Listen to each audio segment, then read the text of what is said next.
Samsø is een bijna volledig energie-neutraal eiland in Denemarken. Zelfs de nieuwe school, die nog gebouwd wordt, is zo duurzaam als mogelijk is. My name is Bob Bolbro. I'm the head principal at Samsø Skole, which is fairly new. I've been here for 2 months. So it's pretty new for me to be here at the school and at the island. I'm new here as well. But I've been a teacher for 10 years, and this is my first job as a principal. So yeah, everything is good and fun here. Bob is dus een vrij jonge directeur die nog maar 2 maanden bezig is. Maar wat trok het bestuur nou juist zo aan in Bob? Yeah, something that they liked. I have a big focus on sustainability, on local communities, and focusing on strong relations with all the kids. So I spend a lot of my time as a principal with the kids.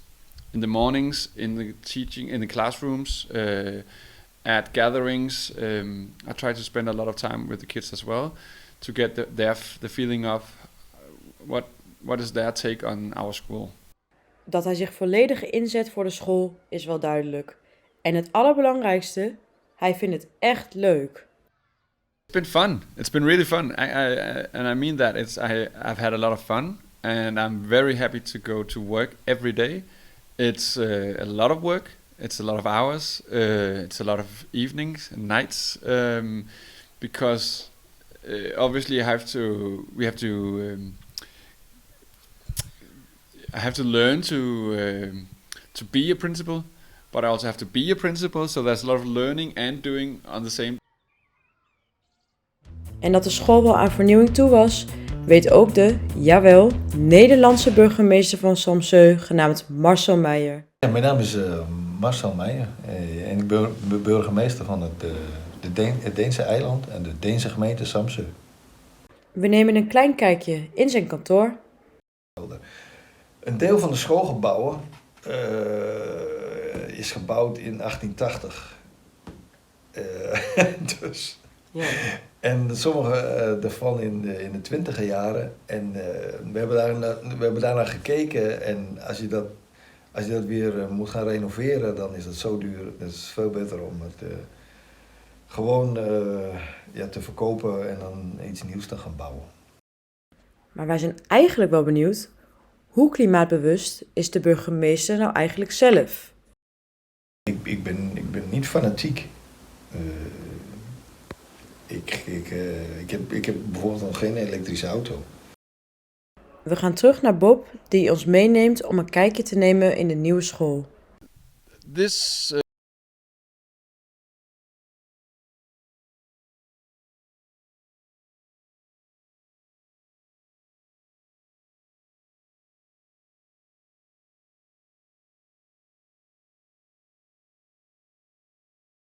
is a school that's combined of renovating the old building, and using the old building, and constructing a new school, which is the other part out here.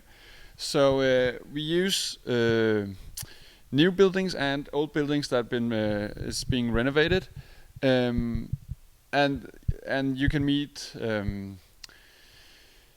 How do you call it? Like we call it the heart space, because this is where you meet the school. Like, this is where everyone meets. Like, we have the older pupils down here, we have the young pupils down here, we have staff, we have big entrance hall where everyone can be together, we have small rooms, and the school is being used from 7 in the morning, and then at 8 the school starts until around 2 o'clock.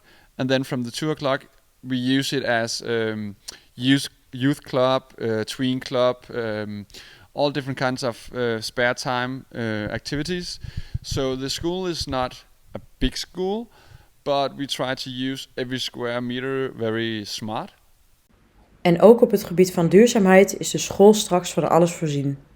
The new building is sustainable in different ways. For example, on top of us and on top of all classrooms is solar panels to create all. Now I'm standing on concrete, but that's the only concrete we have at this school. All the walls and the rest of the constructions from here and above is made from sustainable woods. So there's not a lot of concrete here, which is a very sustainable way to build, is using sustainable woods instead. And then of course we have the heating system. So the heating is sustainable, the energy is sustainable, the construction is sustainable.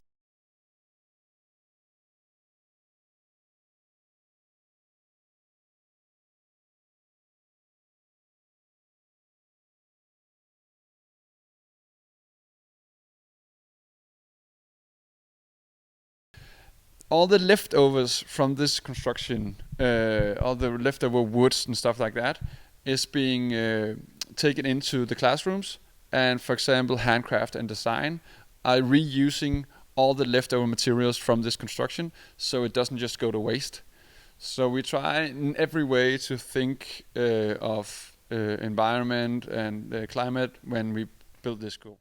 Zo is er bijvoorbeeld ook een heel bijzonder schoolbord. Well, this is a very old school way of doing it. I think that we will next year maybe go into a more digital version of this one. But this one is called Lego. That's my friend Lego. And if I want to know something about the organization of the school, I can ask Lego. For example, over here, that's all the classrooms, the special classrooms. And we have all the classes and their schedule. This is the day, Monday, Tuesday, Wednesday, and this is the staff. So if you want to know something about a classroom, a class, or the staff, what are they doing? Can they have a meeting or whatever? It's easy to just ask Lego. And obviously, yeah, there's more new.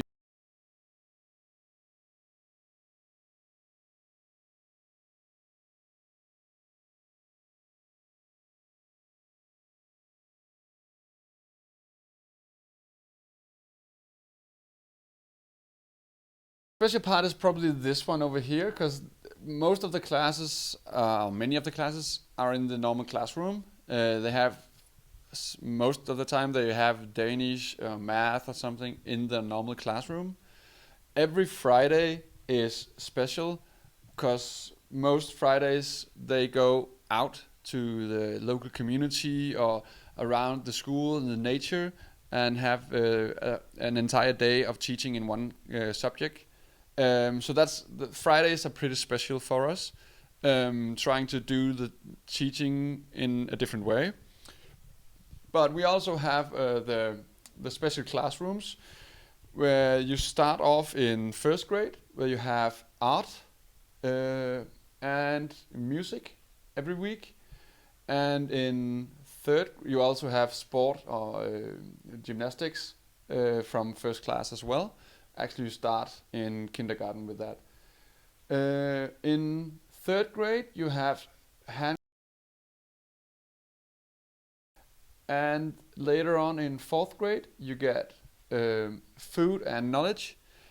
And the four subjects, music, art, handicraft design, and food and knowledge, is something they get more and more lessons every year. And in 8th grade, they have an exam in one of those four.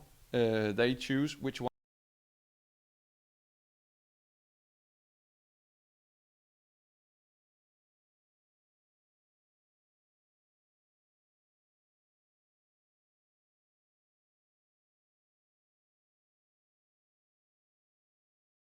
Focus for us.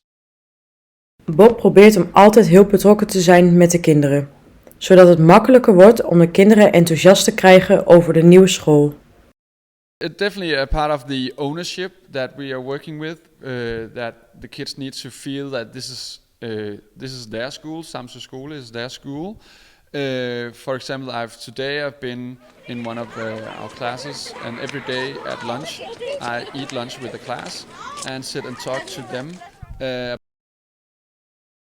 our school. What do they want to be changed when we go to this new school, and what do they think could be fun, good to have next year?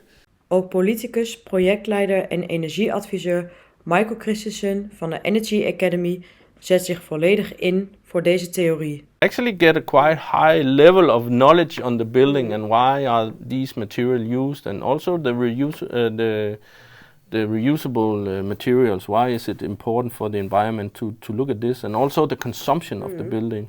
Why is it important? And actually one of the things that we didn't think about but have shown to be real good is that by involving both the teacher but also the students, they get this kind of ownership of the school. So they don't just ruin stuff or draw on the walls, because they have a kind of a pride to be a part of this and the decision making, and they know that the building is built for them. Bob heeft één ding in zijn carrière tot nu toe wel echt ontdekt, en dat is waar de kinderen echt blij van worden. And one of the very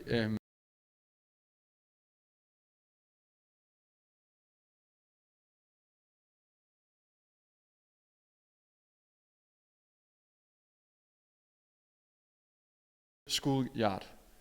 Like that for them, a good school is to have a good place, a fun place to be with their friends, and if they have that, everything else in school can be easy and fun.